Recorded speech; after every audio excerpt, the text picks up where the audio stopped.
Abramos nossas Bíblias em Mateus, capítulo 26. Mateus capítulo 26 versículos 44 a 54, e o nosso tema será a prisão de Jesus. Na verdade, a prisão de Jesus é a ocasião que nós vamos estudar, mas nós vamos aprender muito mais do que apenas o modo como Jesus foi preso. Na verdade, há lições bastante desafiadoras para a igreja, para o nosso dia a dia, para o nosso relacionamento, seja com crentes, seja com incrédulos, através do exemplo de Jesus quando foi preso. Quando eu vejo textos como esse em que Jesus exemplifica como ninguém o modo como o cristão deve proceder, eu sempre me lembro dos dizeres de Paulo: sejam imitadores meus como eu sou de Cristo. É claro que ele se apresenta como modelo a ser imitado porque os irmãos o conheciam, notavam visualmente o seu exemplo, mas ele mostra quem eles estavam imitando e seguindo de fato, que era o Senhor Jesus Cristo. O Senhor Jesus, o nosso Deus, o nosso Salvador, é aquele que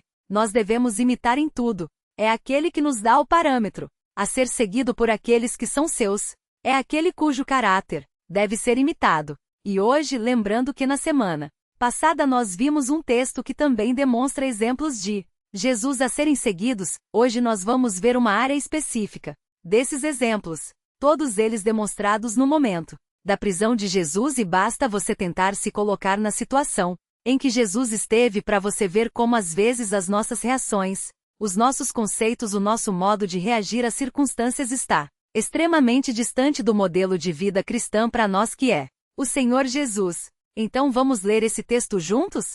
Mateus 26, 44 a 54, texto que diz assim: tornando a retirar-se, orou de novo, dizendo: meu Pai, se não é possível passar de mim esse cálice sem que eu o beba, faça-se a sua vontade. E voltando, achou-os outra vez dormindo, porque os seus olhos estavam pesados. Deixando-os novamente, foi orar pela terceira vez, repetindo as mesmas palavras. Então voltou para os discípulos e lhes disse: ainda dormis e repousais? Eis que é chegada a hora e o Filho do Homem está sendo entregue na mão de pecadores. Levantai-vos, vamos, eis que o traidor se aproxima. Falava ele ainda, e eis que chegou Judas, um dos 12, e com ele grande turba com espadas e porretes, vinda da parte dos principais sacerdotes e dos anciãos do povo. Ora, o traidor lhes tinha dado este sinal: aquele a quem eu beijar é este, prendei-o. E logo, aproximando-se de Jesus, lhe disse: salve, mestre, e o beijou. Jesus, porém, lhe disse: amigo, para que vieste? Nisto, aproximando-se eles, deitaram as mãos em Jesus e o prenderam. Eis que um dos que estavam com Jesus, estendendo a mão, sacou da espada e, golpeando o servo do sumo sacerdote, cortou-lhe a orelha. Então Jesus lhe disse: embainha tua espada, pois todos os que lançam mão da espada, a espada perecerão. Acaso pensas que não posso rogar a meu Pai, e ele me mandaria neste momento mais de 12 legiões de anjos?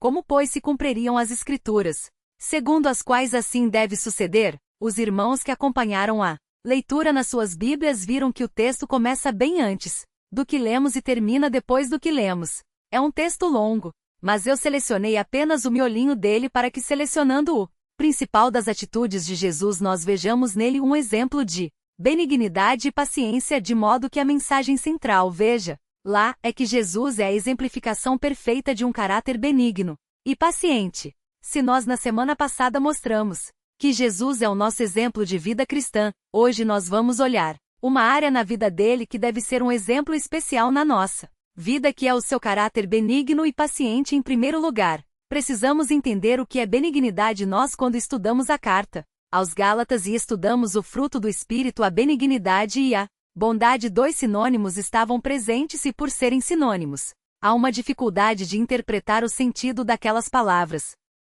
É claro que numa lista tão importante quanto aquela, Paulo não ia se repetir à toa. Ele não ia citar duas vezes a mesma qualidade como um fruto produzido pelo Espírito Santo, de modo que dá-se a entender que a bondade é uma reação ativa a maltratos, enquanto a benignidade é uma reação passiva. Então o motorista fecha você no meio da rua. Ele faz uma barbeiragem, ultrapassa você num lugar proibido e dá uma fechada em você. A benignidade é o que vai fazer você não responder amargamente, você não meter uma buzina ou você não falar até um palavrão às vezes. Que Deus nos livre desse tipo de linguagem. Mas a benignidade é você se conter, de ter uma reação intempestiva diante disso. E a bondade é você Ao ter uma oportunidade, fazer o bem àquela pessoa que lhe fez mal. Parece algo impensável, mas quando nós entendemos que isso é um fruto do Espírito Santo, nós podemos esperar a atuação do Senhor e orar por ela. E aqui nós vemos exemplificado, nas atitudes de Jesus, seu caráter benigno e paciente, coisa que a igreja realmente precisa. Então, notem Jesus como ele vai agir em algumas circunstâncias. E nessa semana se lembre, é assim que eu também devo agir. Nós vamos ver 3 demonstrações desse caráter de Jesus nesse texto. 3 demonstrações que devem ser imitadas por cada um daqueles que já o conheceram, por meio da fé. A primeira demonstração é a seguinte: ele submeteu seus impulsos à vontade de Deus. Ele submeteu seus impulsos à vontade de Deus. Um dos grandes desafios do cristão é tratar com seus impulsos. Normalmente, quando nós temos tempo para pensar e quando estamos de cabeça fresca, nós vemos a situação com outros olhos, com uma visão panorâmica. E nós sabemos, nós conseguimos enxergar por onde é a saída da situação complicada. Mas quando os impulsos nos chamam, normalmente nós não temos nenhum desses dados. Quando o sentimento, quando o calor da emoção, quando o desespero, quando o nervosismo nos impulsiona, nós normalmente fazemos o que é errado. Mas Jesus é um exemplo de que nós devemos submeter cada um desses impulsos à vontade de Deus. E o primeiro impulso que nós vemos aqui nesse texto é um impulso de querer fugir daquilo que ele vai sofrer. Ele sabia o que ele ia passar. Ele sabia que tipo de morte ele deveria morrer. Vários textos falam a respeito de ensinos de Jesus que prenunciavam o tipo de morte que teria. Lembram quando um texto diz: quando o filho for levantado, levantado como? Jesus já estava anunciando que ele seria levantado na sua morte numa cruz. Assim, acontecia com a pessoa, ela era afixada com pregos com grandes cravos na cruz e era levantada, e lutava com o peso do seu corpo, com os ferimentos até o ponto de não aguentar mais se levantar. Para respirar e via de regra acabava morrendo por asfixia. Outros poderiam, talvez numa hipertensão no momento desse, ter um infarto, um derrame, alguma coisa desse tipo, mas o método de execução vislumbrava a asfixia da pessoa e por isso ela era levantada. Jesus já sabia disso, já tinha anunciado isso, ele já tinha anunciado o motivo pelo qual ele morreria. Ele já tinha até mesmo sido consolado e encorajado naquela ocasião da transfiguração naquele monte. Quando Moisés e Elias aparecem para Jesus e o encorajam, falam sobre a sua morte conforme estudiosos nos alertam, Jesus já ele não tinha nenhuma dúvida do que deveria acontecer com ele, mas o momento estava chegando. Não pensem que porque Jesus era Deus, as chicotadas doeriam menos, o prego faria uma ferida menor, ou o sangue correria sem sofrimento. Jesus, conforme a Bíblia diz, assumiu em tudo a nossa humanidade com exceção do pecado. Quanto ao demais, ele era perfeitamente um homem, de modo que o que você sofreria nessa crucificação Jesus sofreu, e talvez ainda mais porque sabia que ele não precisava passar por aquilo que ele passava pelo pecado dos outros. Ele sabia que aquilo não era uma má sorte da vida humana, ele sabia que aquilo era a punição do pecado do homem, uma carga tremenda, um sofrimento tremendo para alguém puro e santo que sabia que não precisava passar. Por isso que sabia de onde veio, do trono de glória, vamos assim dizer, de onde ele sai muito bem diante da visão do que ele passaria. Chegou a hora dele terminar e ele ora a Deus e por várias vezes ele diz: Senhor, se não tem outro jeito, passa de mim esse cálice, sem que eu beba dentro. Que cálice é esse? Será que é o mesmo cálice da nova aliança no meu sangue? Será que o que Jesus queria era isso? Se ver livre da atuação como Deus, como Redentor. Ele não queria promover a nova aliança. Ele não queria promover aquilo que sustentaria e daria legitimidade a essa aliança. É isto. Ele estava desistindo de ser o Salvador, nem de perto. O cálice que ele diz agora parece fazer referência ao sofrimento que ele tem. Alguns acham que é em relação à morte, outros ao sofrimento que precede a morte. Talvez esteja o processo todo. Jesus meia hora chegando e falar como eu queria evitar esse sofrimento. Mas ele contém esse impulso na mesma oração. Ele diz a Deus: Senhor, seja antes contudo feito a sua vontade, e ele sabia qual era a sua vontade. Ele não estava esperando uma resposta para ver se ele ia ser liberado disso. Ele estava voluntariamente fumando para aquela cruz. O que ele estava fazendo nesse momento era contendo seu impulso. Quando bateu medo, quando o temor do sofrimento que ele enfrentaria o pegou naquele jardim minutos antes do sofrimento começar, Ele conteve seus impulsos e o colocou debaixo da vontade de Deus. Senhor, meu impulso me manda para aquele lado, mas a sua vontade me guia para o outro lado. Eu quero seguir a sua vontade. Eu não quero me deixar levar pelos impulsos do meu coração. Jeremias ensinou séculos antes que o nosso coração consegue ser extremamente enganoso. Por quê? Porque ele é desesperadamente corrupto, de modo que nós não podemos sempre confiar no nosso coração. Os nossos impulsos, o que pede. O nosso coração, às vezes é errado. Na verdade, talvez a maioria das vezes, ele pede uma resposta intempestiva. No trânsito, ele pede uma palavra dura para quem te atendeu mal. No caixa do banco, ele pede para você cortar o farol vermelho quando vê que está demorando. O nosso impulso nos direciona para os caminhos mais absurdos. Mas o crente tem o exemplo de Jesus, de submeter os seus impulsos à vontade do Senhor. O crente deve sempre perguntar: o que o Senhor quer? O que seu coração quer? Você já sabe. Mas o que Deus quer? O que o Senhor Jesus faria nesse lugar? E aí nós lemos recentemente aquele livro que diz em seus passos o que faria Jesus. Um livro que nos encoraja a conter os nossos impulsos e os colocar sob a vontade de Deus, sob a direção de Deus, sob a atuação do Espírito Santo. No caráter de guia, guia da igreja, guia do Espírito. Aqui quer imitar o Senhor Jesus, cuidado com seus impulsos, coloque-os sob a vontade do Salvador. Segundo lugar, segundo o exemplo da benignidade e da paciência de Jesus, ele se conteve de agir bruscamente nos reversos. Talvez essa seja uma das maiores dificuldades, um dos maiores desafios dos frentes, talvez, de todas as pessoas. Note bem a situação de Jesus. Ele andava com seus discípulos. Ele tinha um grupo menor de 12 a quem ele tratava de forma especial. E um destes era Judas, um destes era alguém que recebeu o carinho, a atenção de Jesus um sem número de vezes, com quem Jesus foi paciente, a quem Jesus ensinou, a quem Jesus direcionou quando ele se desviou. Jesus não tirou Judas para fora do seu grupo quando ele, naquela vez, valorizou mais o dinheiro daquele perfume que foi derramado sobre os pés de Jesus do que da adoração daquela mulher. O materialismo e a cobiça de Judas foi perdoada por Jesus e ele foi mantido no grupo, mesmo que Jesus soubesse que aquele seria o traidor. E agora chegou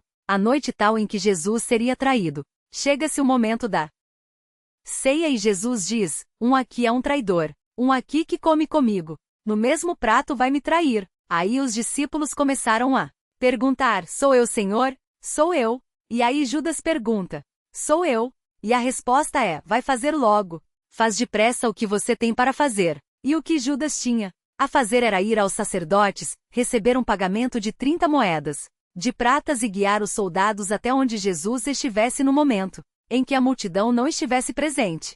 Não era de hoje, não. Era desse dia que os sacerdotes, que os fariseus queriam prender Jesus e matá-lo. Mas não era possível porque a multidão considerava ele um profeta. Outros o consideravam Messias. Como é que eles iam prender no meio dessa multidão enquanto Jesus fazia milagres? Enquanto ensinava o que ensinava com autoridade, haveria linchamento para quem tentasse prendê-lo. Então Judas guia essa turba no escuro até um lugar que ele sabia onde Jesus estaria. Mas era um lugar escuro no meio da noite. Era possível chegar àquela turma, aquele grupo, e não reconhecer qual deles fosse Jesus. Então Judas resolveu esse problema. Eu vou me aproximar deles, e eu que não tenho perigo de me confundir. Talvez vocês levarem presos Pedro achando que é Jesus, eu vou chegar para Jesus e vou dar um beijo nele. Aquele que eu beijar vocês prendam.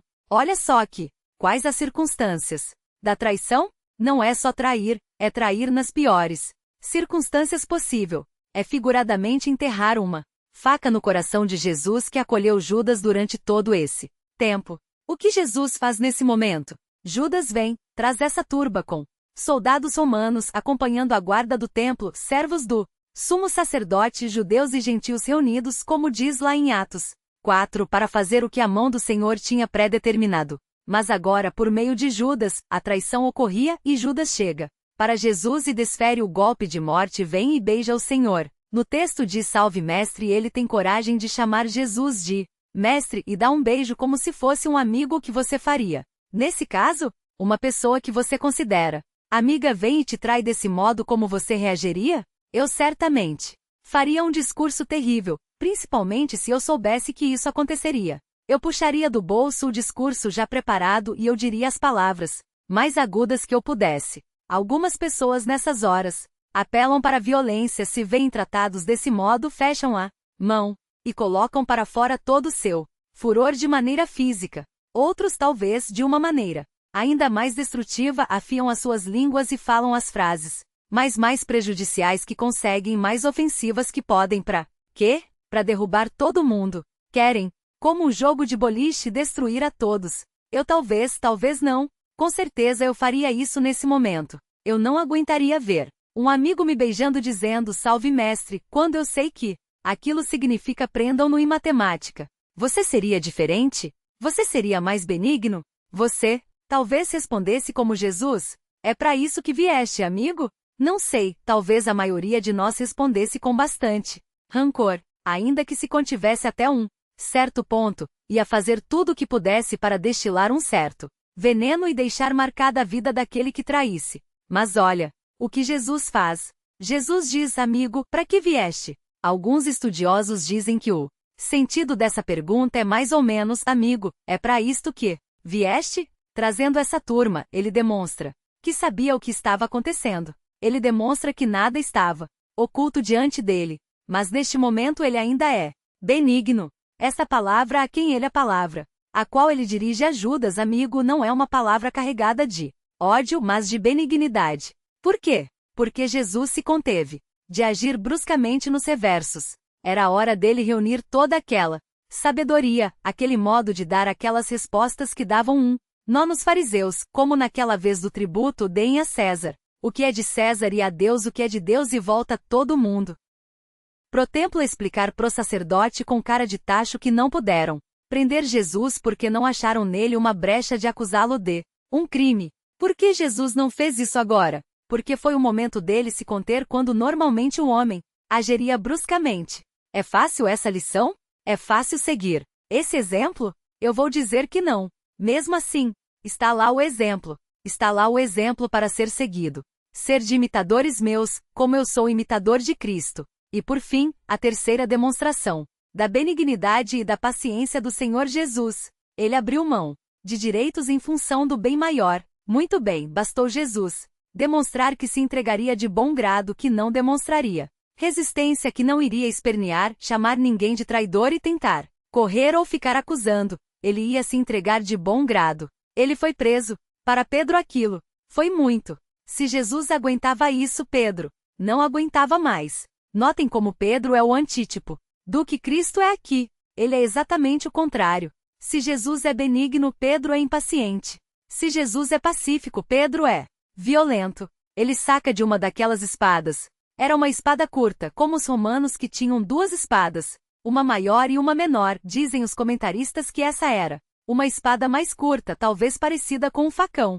Um desses facões que nós vemos os trabalhadores aí nas obras no campo, e ele não teve dúvida, pegou esse facão e atacou Malco, o servo do sumo sacerdote. O fato de ter pego na sua orelha talvez seja uma indicação de que ele tentou se proteger. Talvez Pedro estivesse mirando no meio da cabeça dele e ele tentou desviar. Pegou na orelha dele e arrancou fora. Imagine o tamanho do golpe. Jesus surpreendentemente repreende Pedro: nós não pretendemos nos demorar na lição dada por Jesus a Pedro sobre o uso da espada, mas o modo como Jesus diz que teria recursos para sair dali caso ele quisesse. O versículo 53 diz o seguinte: acaso pensas que não posso rogar ao meu Pai e ele me mandaria nesse momento mais de 12 legiões de anjos? Jesus olha para Pedro, naquele gesto bem intencionado, mas totalmente fora da vontade de Deus, e fala: Pedro, você acha que eu preciso disso? Você não. Sabe, você não acha, você não tem ideia de que se eu pedir pro meu Pai para ser libertado, ser protegido agora, ele mandaria mais de 12 legiões de anjos? Como Jesus usa essa palavra legiões, que certamente era muito conhecida para os romanos, ele pretende citar um número muito grande de anjos. Legião era uma palavra do uso do exército romano para se referir a uma divisão do exército, de um número de mais ou menos 6.000 soldados. Assim eram divididas as legiões. Imagina 12 legiões. 12 legiões são 72.000 soldados. Jesus disse: se eu pedisse agora ao Pai, ele me enviaria mais de 72.000 anjos. Ele invadiria esta Jerusalém. A casa ia cair aqui. E eu não cairia na mão de ninguém. Eu poderia fazer isso? Sabe por que eu não estou fazendo?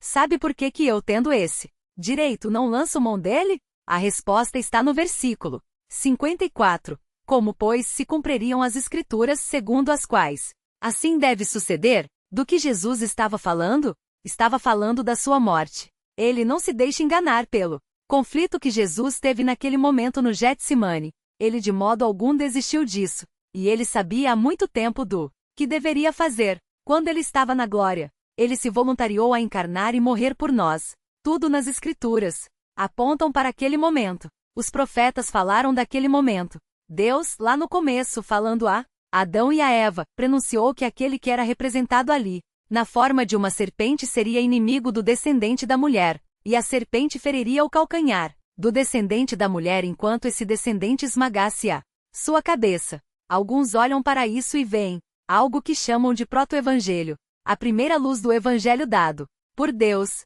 Deus anunciando, ainda que em meio aos mistérios do que ele ainda solucionaria no futuro, do que ele ainda revelaria no futuro, uma luz, um rascunho, do anúncio de que Jesus seria o libertador da humanidade, que esmagaria, que venceria a morte, venceria Satanás, venceria o pecado, quando tivesse seu calcanhar mordido. Talvez uma referência à crucificação de Jesus, uma bela dentada no calcanhar de Jesus. Talvez os demônios tenham vibrado nesse momento, até que enfim tivemos uma chance de dar o que queríamos a esse Deus a quem não servimos e adoramos. Mas nesse momento diz a carta aos Colossenses que nós temos estudado nas terças-feiras, Jesus, na cruz triunfou, venceu os principados e potestades. É disso que diz as Escrituras, não só dessa morte, mas do meio como ele deveria morrer. O que Isaías diz sobre o servo do Senhor que viria? Que ele seria traspassado pelas nossas transgressões. Jesus foi traspassado pelas nossas transgressões? Ele foi perfurado por pregos? Ele foi perfurado por uma lança para verificarem se ele já estava morto ou não. E isso foi por quê? Porque não entenderam ele. Até Jesus morreu não foi compreendido. Não, porque ele veio para isso. Isso aconteceu pelas nossas transgressões. Isaías continua dizendo, o castigo que nos traz a paz, ou seja, nós que agora temos paz com Deus, é porque Cristo foi castigado. O castigo que nos traz a paz estava sobre ele. Pelas suas pesaduras nós fomos sarados. O texto que anuncia a morte de Jesus, o sofrimento dele, também anuncia a nossa libertação do pecado, a retirada da enfermidade do pecado na nossa vida, da condenação que nós tínhamos, da imputação do pecado que nós temos desde o Jardim do Éden. Nós nem estávamos perto de existir, e nós já tínhamos sido condenados lá naquele jardim quando Adão pecou. Assim diz Romanos 5,12, diz que, quando esse homem pecou, o pecado passou a toda a humanidade por meio do pecado à morte. Nós já nascemos mortos para Deus, por causa daquele pecado. Essa condenação teve seu fim naquela cruz. Então Jesus diz, Pedro, como que tudo isso vai acontecer se eu agora lançar mão do direito que eu tenho de clamar a Deus por socorro? Qual era o pecado pelo qual Jesus deveria morrer? Algum nele? O que ele fez de errado para ser condenado? Eu não estou nem dizendo eu ser condenado como um criminoso, mas para sofrer o efeito do pecado, a morte. Qual era o pecado de Jesus, por pequeno que fosse? Nenhum. Qual era o maior direito que Jesus tinha? De ser honrado como Deus, de ser adorado e de exercer justiça sobre tantos quanto não crescem nele e fossem seus inimigos. Jesus tinha todo o direito e fazia muito mais sentido se levarmos pelo lado racional. Ele dar uma ordem naquele jardim e não só morrerem todos aqueles homens, mas toda Jerusalém, todo Israel e todo o planeta. Esse era o direito de Jesus.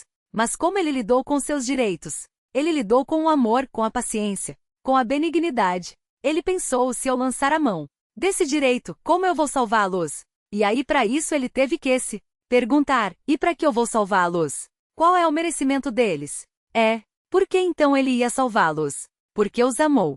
Porque foi paciente conosco. Porque foi benigno conosco. Porque resolveu nos dar o que nós não merecemos nem de perto. Então ele abriu mão dos seus direitos. Isso vem desde lá da sua encarnação, quando Filipenses diz que Jesus se esvaziou assumindo a forma de um servo. Ele abriu mão de exercer plenamente esses direitos de ser glorificado e veio para servir e não para ser servido. E dentro da forma humana, ele não só foi um servo, mas foi obediente até a morte. E não qualquer morte, a Bíblia diz morte de cruz. Ele foi paciente e benigno com cada uma dessas etapas, com cada um que o maltratou, com cada um que, demonstrando que o homem não merecia, deu a ele exatamente o oposto do que ele tinha o direito de receber. E ele foi benigno, paciente, nos amou e não deixou que os seus direitos fizessem ele abrir mão do bem que ele veio promover. E o bem que ele veio promover é a nossa salvação, a nossa reunião com ele, o nosso perdão de pecados,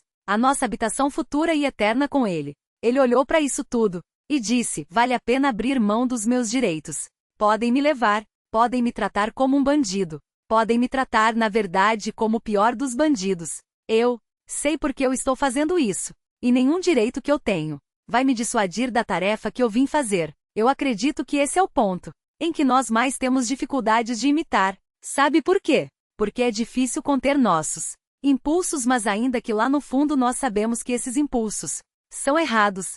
Alguém te taca uma pedra, você pega uma pedra e taca de volta. Você sabe que isso é errado, ainda que haja lógica em se vingar de alguém que fez um mal para você, mas você sabe que isso não deve ser feito. Ou quando alguém vem e te trata mal e você quer responder com a melhor das respostas que você tem na mente. E se você não é bom de dar respostas afiadas, você quer fechar a mão e dar um tapão na orelha desse. Você sabe que isso é errado. Você sabe que não é assim que se faz. Entretanto, quando nós temos direito, ou pelo menos achamos que temos direito, isso tudo muda. Opa, eu não tô mexendo com ninguém, mas veio mexer comigo e eu tô quieto. Eu tenho direito a me defender. Agora sim. Agora eu não fiz nada para merecer isso. E ao defender meu direito, eu não estou fazendo nada de errado.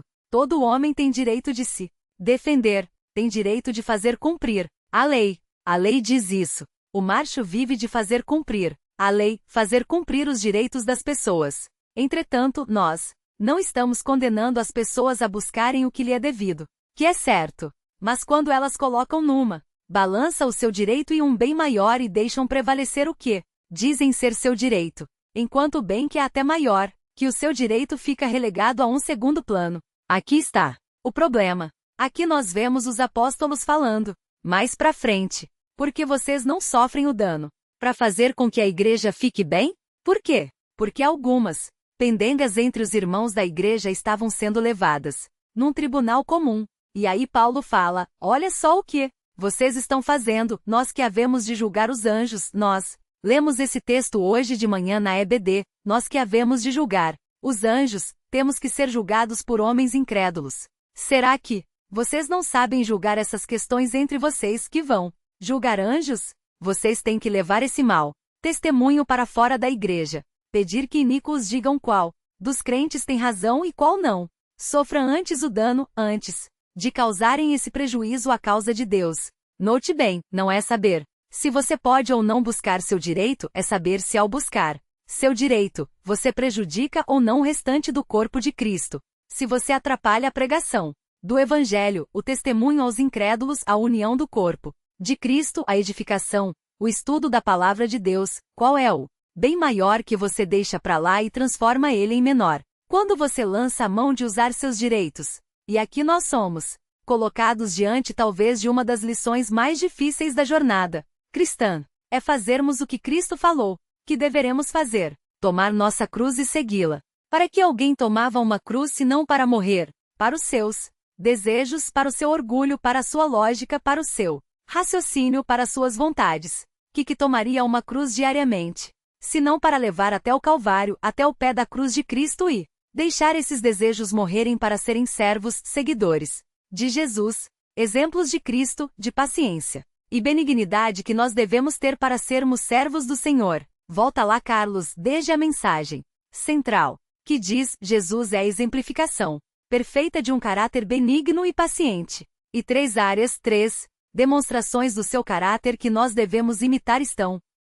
Ele submeteu seus impulsos à vontade de Deus. Não era o sangue esquentar e o coração pedir que o fazia agir. Ele parava, orava e pedia que a vontade de Deus sobrepujasse. Em segundo lugar, ele se conteve de agir bruscamente nos reversos. Ele parou. O que ele gostaria de falar, ele não falou. Talvez um bom conselho para essa hora seja: você quer falar algo para alguém, marque mês que vem, para você falar, no mínimo a semana que vem.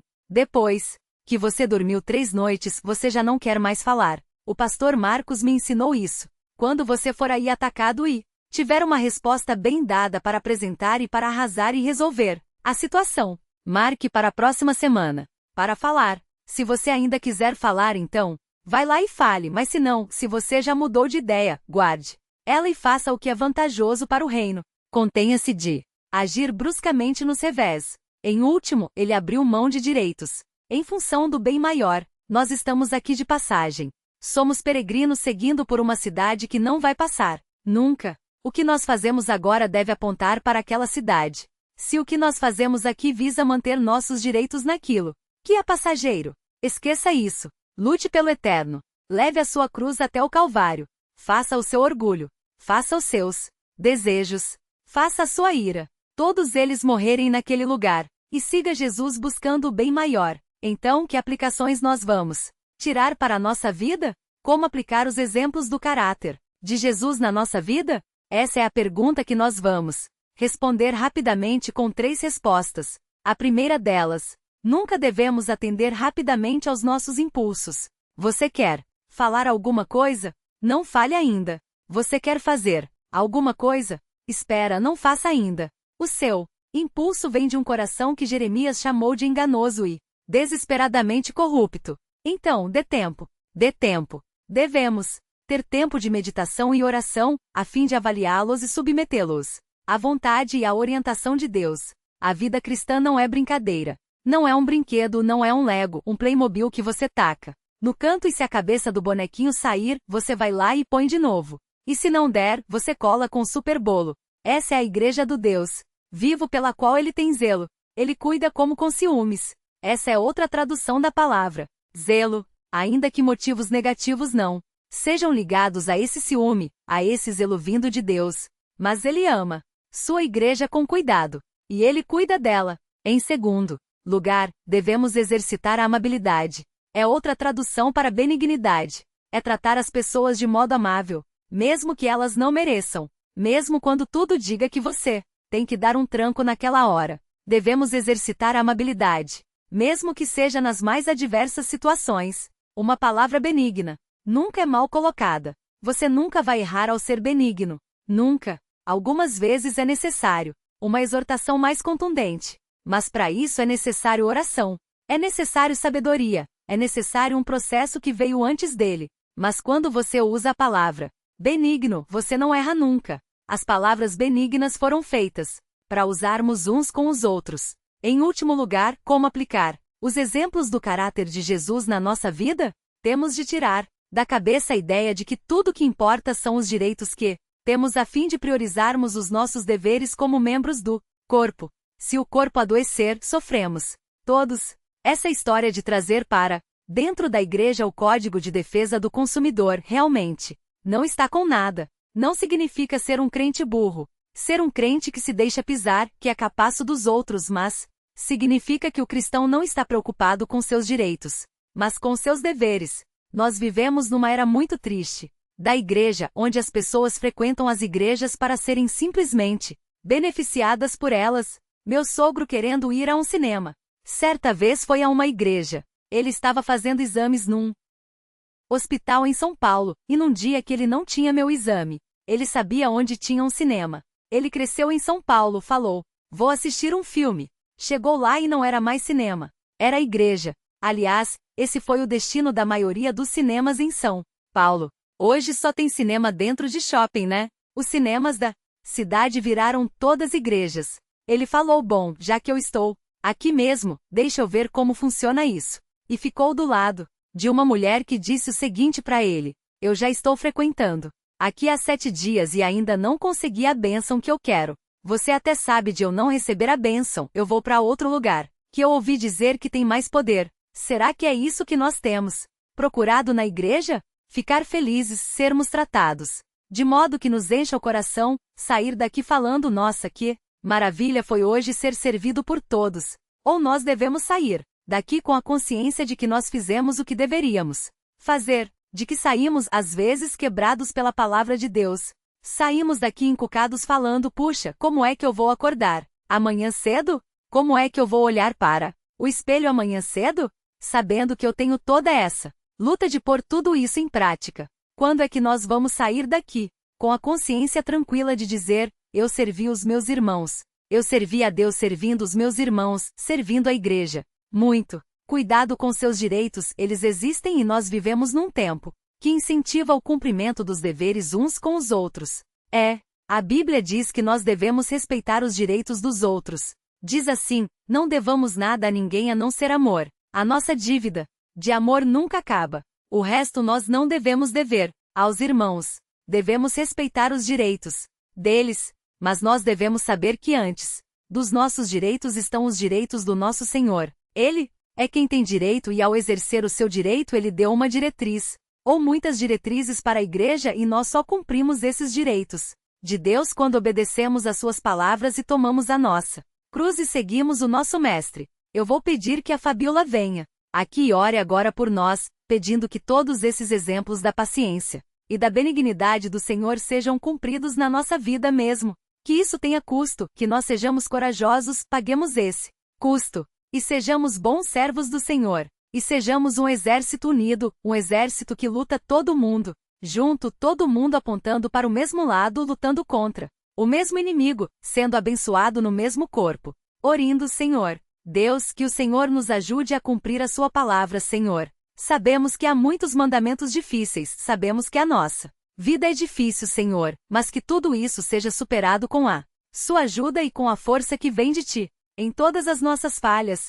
Senhor Deus, que o Senhor nos perdoe e tenha misericórdia de nós, continue nos ensinando, Senhor Deus, e nos corrigindo. Que durante essa semana possamos lembrar, Senhor Deus, de todos esses ensinamentos e praticá-los. Muito obrigada em nome de Jesus. Amém.